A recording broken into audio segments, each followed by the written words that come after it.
समतल दर्पण द्वारा बनने वाले प्रतिबिंब की बात कर रहे थे, है ना जी। तो समतल दर्पण द्वारा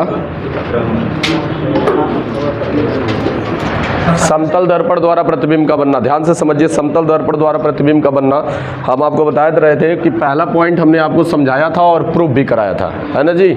तो पहली बात हमने बताई थी आपको कि समतल दर्पण के द्वारा जो होता है सीधा, कैसा, सीधा और आभासी, कैसा, आभासी और वस्तु के बराबर प्रतिबिंब बनता है।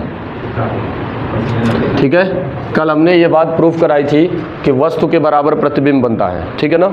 और ये भी बताया था आपको कि समतल दर्पण के द्वारा सीधा, आभासी और वस्तु के बराबर प्रतिबिंब बनता है। दूसरी बात ये भी हमने बताया था आपको कि समतल दर्पण में वस्तु की दूरी जो होती है, वस्तु की दूरी और प्रतिबिंब की दूरी बराबर होती है। बोलिए, ये दोनों दूरियां बराबर होती है। हमने आपको समझाया भी था और प्रूफ भी कराया था। हमने आपको ये बातें बताई थी और प्रूफ भी कराया था कि समतल दर्पण के द्वारा सीधा, आभासी और वस्तु के बराबर प्रतिबिंब बनता है। और वस्तु की जो दूरी होती है, जितना दर्पण के सामने जितना दूरी पर वस्तु होगी, दर्पण के अंदर उतना ही दूरी पर क्या होता है, प्रतिबिंब का निर्माण होता है, ठीक है ना। ये दो बातें बताई थी। और तीसरी बात हमने ये बताई थी कि समतल दर्पण के द्वारा जो होता है, समतल दर्पण के द्वारा पार्श्व उत्क्रमण होता है। क्या होता है? पार्श्व उत्क्रमण होता है। क्या होता है? उत्क्रमण होता है। पार्श्व उत्क्रमण का मतलब ये है, पार्श्व मतलब दिशा हो गया, उत्क्रमण मतलब बदलाव, ठीक है। तो पार्श्व उत्क्रमण होता है मतलब क्या है कि अगर समतल दर्पण के सामने यदि हम खड़ा होते हैं तो हमारा दायां सिरा बायां सिरा दिखाई देता है और बायां सिरा क्या दिखाई देता है, दायां सिरा दिखाई देता है। इस घटना को हम पार्श्व उत्क्रमण कहते हैं। अगर आपको पार्श्व उत्क्रमण परिभाषित करना होगा तो किस प्रकार से परिभाषित, समझिए। पार्श्व उत्क्रमण को हमने क्या बताया था कि समतल दर्पण के सामने किसी वस्तु को रखने पर या रखी वस्तु का दायां सिरा बायां सिरा तथा बायां सिरा दायां सिरा दिखाई देता है। इस घटना को हम क्या कहते हैं, पार्श्व उत्क्रमण कहते हैं। और उन सभी आकृतियों का पार्श्व उत्क्रमण होता है जो क्या होती है, सिमेट्रिक नहीं होती है, सममित नहीं होती है। सममित होने का मतलब क्या है, एक दूसरे पर आकृति सर्वांगसम नहीं होती है। जैसे ए का पार्श्व उत्क्रमण नहीं होगा, क्योंकि अगर ए से यहाँ से अगर इसको काटा जाए तो ये इस पर क्या है, सिमेट्रिक है, ठीक है ना।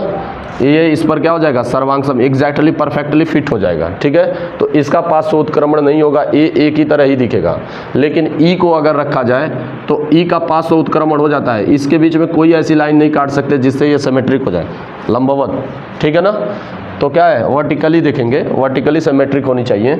ऐसे तो सिमेट्रिक हो जाएंगी, ये वर्टिकली सिमेट्रिक होनी चाहिए, ठीक है। तो इसको देखा जाएगा तो ये क्या होगा कि इसको अगर आप देखेंगे तो दर्पण में ऐसे दिखाई देंगे, इसकी दिशा बदल जाएगी। ये दायां सिरा है, अगर ये दायां सिरा है, ये बाएं सिरे की ओर चला जाएगा इस टाइप का, और ये बायां सिरा है, ये दाएं सिरे की तरफ आ जाएगा, ई ऐसे दिखाई देगा, ठीक है। तो समतल दर्पण में देखेंगे तो ऐसी सभी आकृतियाँ, सभी अल्फ़ाबेट में जो सिमेट्रिक होंगे, वर्टिकली सिमेट्रिक होंगे, वो क्या होंगे, उनका पार्श्व उत्क्रमण होगा, लेकिन हमको अंतर नहीं पता चलेगा। लेकिन जो वर्टिकली सिमेट्रिक नहीं होंगे उनका क्या होगा, पार्श्व उत्क्रमण हमको दिखाई देगा और इनकी दिशाएं क्या हो जाती हैं, परिवर्तित हो जाती हैं। ये सारी बातें हमने आपको बताई थी, ठीक है।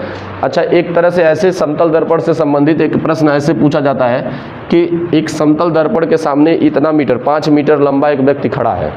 वो अपना पूरा प्रतिबिंब देखने के लिए उसको न्यूनतम कितने लंबाई के लेंस की आवश्यकता होगी, दर्पण की आवश्यकता होगी, ठीक है।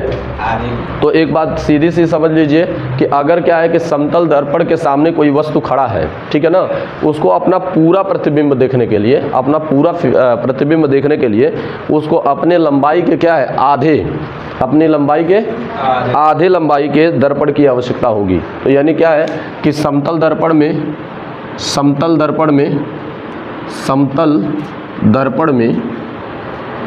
किसी वस्तु का पूरा प्रतिबिंब देखने के लिए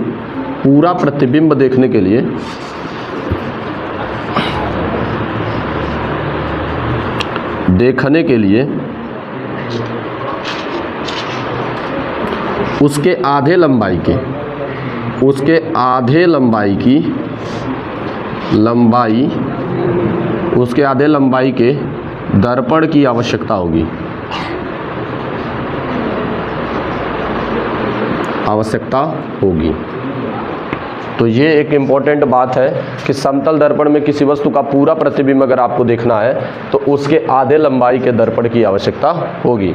5 मीटर का कोई वस्तु है तो उसको अगर अपना उस वस्तु का पूरा प्रतिबिंब दर्पण में देखना है तो 2.5 मीटर के क्या होगा, समतल दर्पण की आवश्यकता होगी।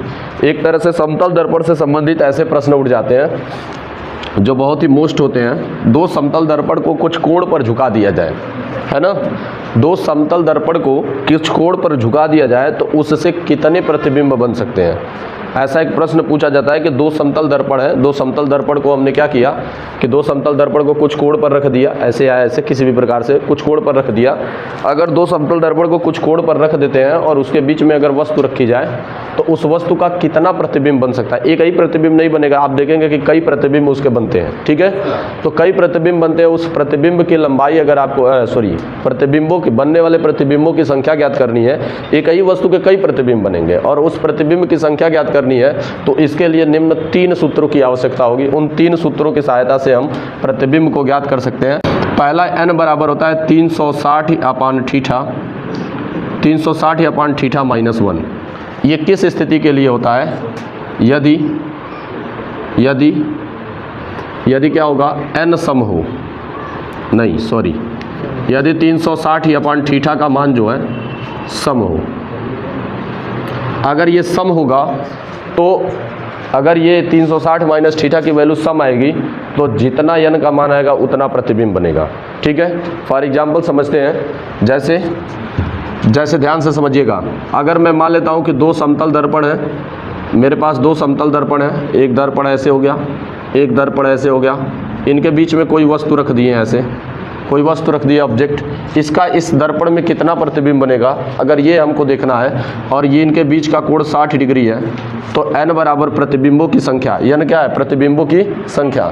कितने प्रतिबिंब बनेंगे तो 360/60 गुणे क्या हो जाएगा, सॉरी -1, ठीक है। तो ये 0 से 0 कट जाएगा, 6 6 36, 6 आया, सम आ रहा है कि नहीं आ रहा है, तो सम आ रहा है, सम में 1 घटाएंगे तो n बराबर क्या हो जाएगा, n बराबर कितना हो जाएगा, 5 हो जाएगा। तो यानी इसके कितने प्रतिबिंब बनेंगे तो 5 प्रतिबिंब बनेंगे, ठीक है।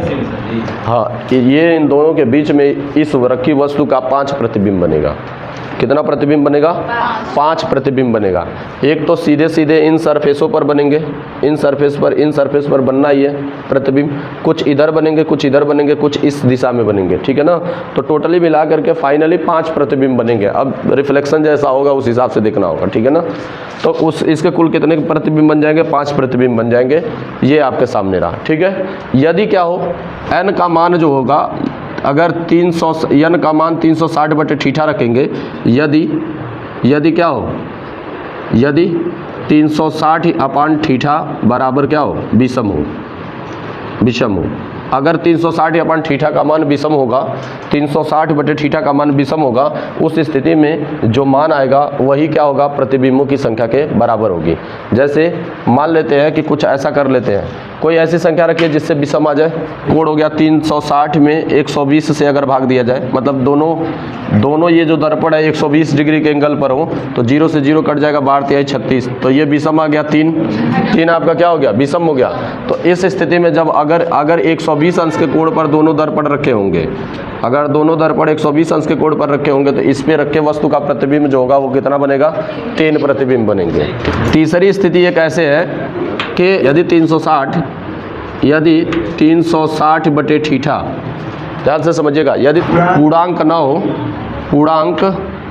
हो, ठीक है, यदि 360/θ का मान पूर्णांक न हो तो उस स्थिति में n-1 कर देते हैं। क्या कर देते हैं, n-1 कर देते हैं और इसके नज़दीकी पूर्णांक को ले लेते हैं। क्या ले लेते हैं, नज़दीकी पूर्णांक को ले लेते हैं, पूर्णांक को लेते हैं। जैसे फॉर एग्जांपल समझाते हैं, नज़दीकी पूर्णांक ही क्या होगी, प्रतिबिंब की संख्या होगी। नहीं समझ में आ रहा होगा तो यहाँ से समझिएगा, देखिए ध्यान से समझिए। क्या होगा कि अगर 360 है, 360 में 75 से भाग दे देते हैं, 0.8 आएगा, 4.8 आएगा, तो ये n की वैल्यू हो गई 4.8। तो 4.8 में हम 1 घटा देंगे तो ये बचेगा 3.3 3.8 बचेगा। और 3.8 का मतलब नज़दीकी पूर्णांक क्या होगा 3.8 के?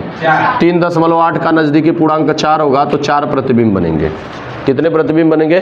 4 प्रतिबिंब बनेंगे। यदि मतलब यहाँ पर ऐसे भी बोल सकते हैं, यदि n बराबर 360/θ पूर्णांक 9 हो, अगर n का मान 360/θ है और ये पूर्णांक 9 हो, पूर्णांक 9 हो मतलब दशमलव में आए, ठीक है, तो दशमलव में आए या भिन्नात्मक रूप में आए, जो भी है, तो अगर ये दशमलव में आते हैं तो उस स्थिति में n-1 का नज़दीकी पूर्णांक देखते हैं। क्या देखते हैं?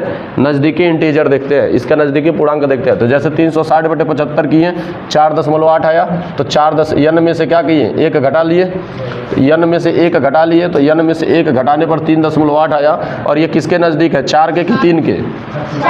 4 के नज़दीक है। इसका नज़दीकी पूर्णांक 4 है तो 4 प्रतिबिंब बनेंगे। ठीक है ना?